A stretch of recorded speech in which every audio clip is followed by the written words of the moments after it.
just talk about the draft. What does it mean? How important is the draft when you're going through it? And then I'll get into kind of like more of the preparation stuff and how to think about it and all that. So how important? So when you ask how important is the draft, like to who and to what, like, and what do you mean by that? Like how important is it to your hockey future, or is it how important? Yeah, like I would when I like just keeping it open so you can just wander and like talk about it, whatever pops. What comes to mind? If I say how important is the OHL draft, where does your mind go first and how to address that question? Yeah. Well, okay. So I don't like beating around the bush and saying, like, being fluffy. At the end of the day, it's not that important. At the end of the day, like when you're like, what's the most important thing in your life for most kids that play U16 hockey in their draft year? That's the most important thing in their life at that time. And understandably so. Long term, it's not that important. So if I can put it that way, because a lot of things can happen from there. So having said that, it's the most important thing to a U16 hockey player because it's the first time that they can really get rewarded or validated as a hockey player or not validated as a hockey player. So it's considered to be the biggest year of hockey. The pressures, no matter how you want to escape it, the pressures come from parents, comes from just people creating the atmosphere, like telling you that's the most important year. And of course, as a player, you want to get drafted to whatever team, like you do. Even 2 years ago, if you didn't have any intentions, like as a Canadian, of playing in the OHL, and you wanted to go to college, getting drafted was a good validation. It's like, okay, people see me, notice me, and like me. So it's important that way. It's important that if I'm trying to find the important things about it, it's important that you learn how to play under some pressure, you learn how to deal with some stuff. But at the end of the day, you get drafted where you're drafted, and the day you get drafted, what it does say to you, or not get drafted, what it says to you is that you either belong property of a team or you don't.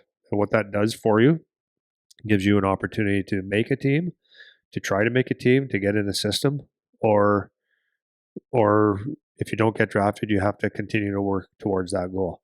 But the reality is the first round pick or 2 or 3, the leashes are a little bit longer, and anybody can say that's not true. Like, no, like what I mean by that is people will say if you come to try out for a team, you're trying out for a team and everybody's the same, and it's not true, right?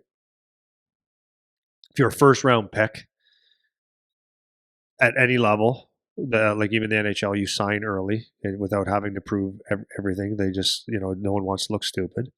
In the Ontario Hockey League, you're a first round pick and you are going to sign the gold package agreement, or at least it used to be the gold pack agreement. I don't know what that means anymore, if it's still there. So what it does is the first round pick gets a longer leash and possibly, I'm not saying this all the time, but possibly a little bit more opportunity to succeed, right? Now you still have to. I've seen several first round picks be out of the league in a year or two because they just aren't good enough. But the leash is there. A second, third round pick is going to have you get a little bit of a leash as well to prove yourself. But many second round picks get sent down to a junior B, a junior A level, like many, and because the league is an incredibly good league, and then from there, like early picks, they're going to try to find places for you to play. They work with you a little bit, but all that means is that you have to prove yourself over the next 4 or 5 years. And the hockey players, they start coming up from different rounds or free agents, and so the draft itself is important. It gives you a place to marinate or develop with a team if you are drafted, and if not, it doesn't mean the end of the world at all. It means that you just have to do it a different way. Easy to say, easy to just talk like that, but it's true. Yeah, because I like it is. This is why we try to keep the talks a little bit more, real, because I remember that's like the most important thing ever. It's like you can't talk a kid out of feeling like this is the most important thing ever, but it's kind of in their world it is, right. So it's like trying to get them to manage the expectations. Now, I want to touch on this like a little bit. Do you see any big changes or differences in the importance of the draft now that the eligibility rule thing is different, because in my mind, now there's more opportunity for more years for kids to potentially make the jump up to the OHL, because one, kids could leave from the OHL to go NCAA, and I guess vice versa, but they can leave from the OHL to go to the NCAA. And now good players that become good a little bit later don't have to say no to an opportunity or not look for opportunities in the OHL because they can't, because they might think, oh, I'm delayed a little bit more, I need more time, so maybe I'll wait to try to go the scholarship route when I'm older. So in my mind, if I'm, let's say I'm U16, I don't get drafted, but I think of this with my team because I got kids on my team are very good. And I think, yeah, maybe they need a little bit more time, but somebody, especially for a few of them, like somebody should take a chance on one of these kids because they're good. 1,000%. So now that kid that's going to be 16 turn 17, maybe I'm gonna pursue trying to get a camp invite to the OHL now, because that road is no longer closed in the same way it was before. Does that kind of make sense? Yeah, it makes total sense. Yeah. So do you see that changing the, I don't know if importance is the right word, but maybe maybe the gravity of the draft at the U16 age? I don't think, no, because I think when we play hockey, everything is a very short term thought, right? The most important thing is like like this is a true statement. People are in such a rush to get to the next level or to do the next best thing. It's a major rush, and I get it, like for sure, right? I get it. So if you don't get drafted, it's going to be a devastating day, because what it's telling you as a 16-year-old is you're not good enough. That's what it's saying. Like, so my son in the NHL draft, he didn't get drafted his first year around, right? And you could talk all day about how it doesn't matter. No, it matters. It was everything. You were there that day, and then when he was drafted, it changes everything. It makes you feel like a different person. It does.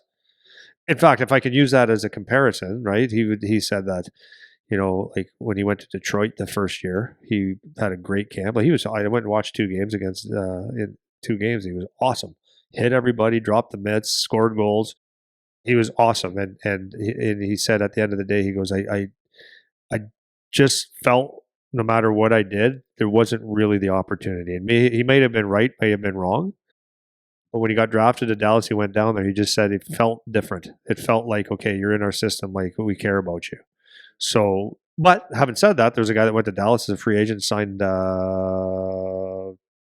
before camp was done. Free agent. So it's everything's doable.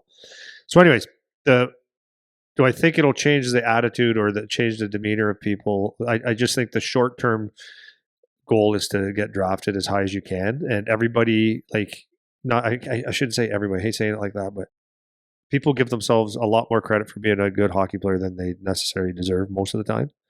And that's my statement all the time: overestimate, underestimate.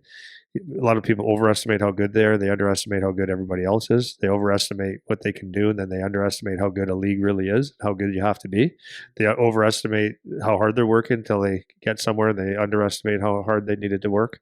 So people learn, and then it comes out like they got screwed. It's bullshit, but it's not. People are, when 20 teams look at you, then I'll say it with my son, right? In the NHL draft that year, 32 teams had a chance to take him 7 times. In the first year, it didn't happen. He heard from a lot of teams, was supposed to happen, but it didn't happen. So is it bullshit or something missing in your game, right? So that's what you have to look at now. So that's the short term thinking. Once they get their head out of their ass, take the shitty diaper off, and I say that to be kind of funny, but when you get out of the mindset that you didn't get drafted, if you look at it logically, and parents play a big role in this, is you got 5 years or more. Now with college there, you got 5 years from 16 to 20. That's 4.